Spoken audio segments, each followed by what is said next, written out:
एबे एबे पाणीपागକୁ ନେଇ ଆସିଲା ବଡ଼ ଅପଡେଟ୍। ଦିନକୁ ଦିନ ତାପମାତ୍ରା ତଳମୁହାଁ ହେବାରେ ଲାଗିଛି।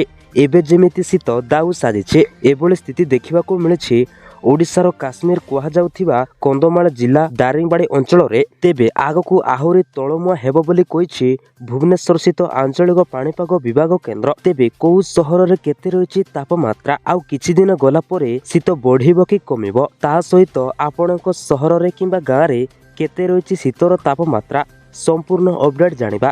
କିନ୍ତୁ ତା ପୂର୍ବରୁ ଆମ ଚ୍ୟାନେଲକୁ ସବସ୍କ୍ରାଇବ୍ କରିନଥିଲେ ଏବେ ହିଁ ଓଡ଼ିଶା ଖବରକୁ ସବସ୍କ୍ରାଇବ୍ କରି ରଖନ୍ତୁ, ଯାହାଫଳରେ ପ୍ରତିଦିନ ଏମିତି ପାଣିପାଗର ଅପଡେଟ୍ ପାଇପାରିବେ ଏବଂ ସତର୍କ ମଧ୍ୟ ହୋଇପାରିବେ। ତେବେ ଦିନକୁ ଦିନ ତଳମୁହାଁ ହେବାରେ ଲାଗିଛି ଶୀତର ପ୍ରକୋପ।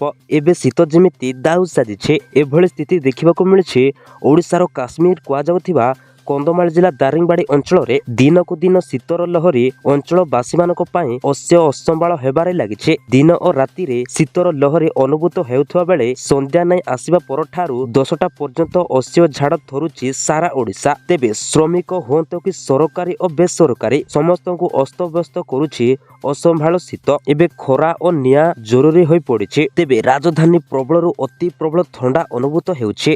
ଗତ 10 ଦିନରେ 9.6 ଡିଗ୍ରୀ ତଳକୁ ଖସିଛି ରାତିର ତାପମାତ୍ରା। ଆଜି ଭୋର 5ଟା 30ରେ 13 ଡିଗ୍ରୀ ସେଲସିୟସ୍ ରେକର୍ଡ କରାଯାଇଛି। ଡିସେମ୍ବର 1ରେ 11.6 ଡିଗ୍ରୀ ସେଲସିୟସ୍ ରେକର୍ଡ କରାଯାଇଥିଲା।